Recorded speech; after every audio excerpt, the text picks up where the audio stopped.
hanging around pose. On ponds and on rinks and on Olympic stages, Canadians have played it all through the ages. It's part of our heart, part of our psyche. Our country bleeds red, white, and hockey.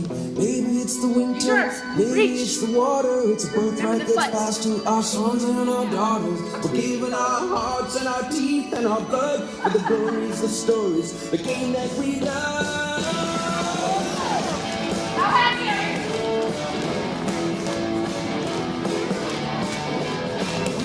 Canadians shout across the land, and hockey is a language that we all can understand. Philip Esposito, Frank Mahovlich, and Orr. In 1972, we showed the Russians to the door. All is corny, but I think you'll agree.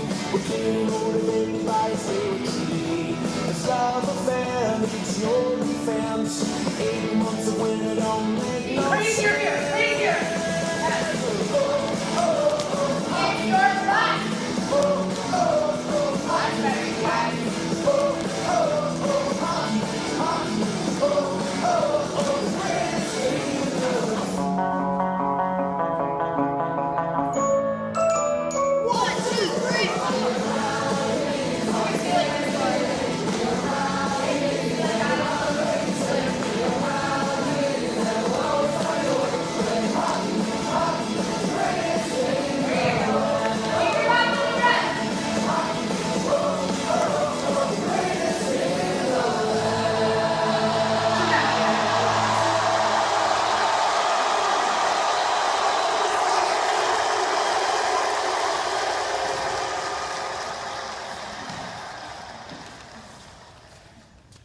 One day, my Montreal Canadian sweater was too small for me, and it was ripped in several places.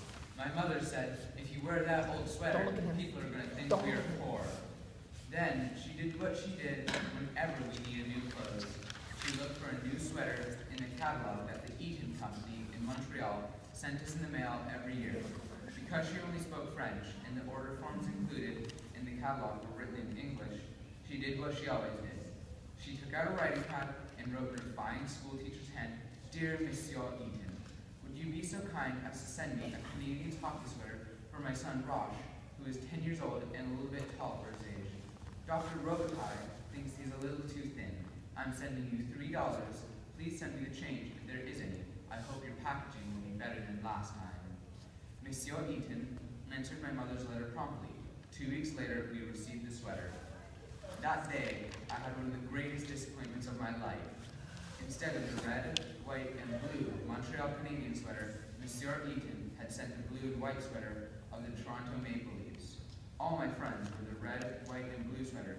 Never had anyone in my village worn the Toronto sweater. Besides, the Toronto team was always being beaten by the Canadians. With tears in my eyes, I found the strength to say, I'll never wear that uniform. My boy, said my mother, you're going to try it on. If you make up your mind about something before you try it, you won't go very far in this life.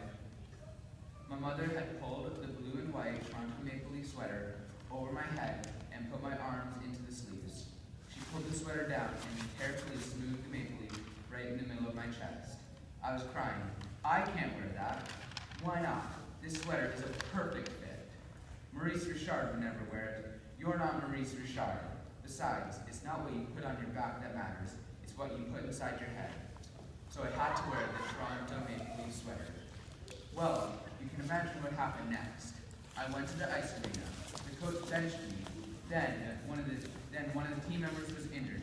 I finally got my chance to play and jumped onto the ice. The ref said, just because you're wearing the blue Toronto Maple Leaf sweater does not mean that you make the rules around here. Too many men on the ice. Go to the penalty box. No one understood that I was the same person inside, but just wearing a different sweater. I went home and took off that sweater. I dreamed, hoped, prayed that my blue Toronto Maple Leaf sweater would be carried off by 100 million moths. Then something miraculous happens.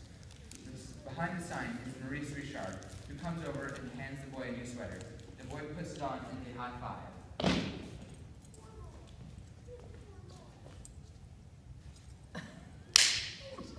Oh.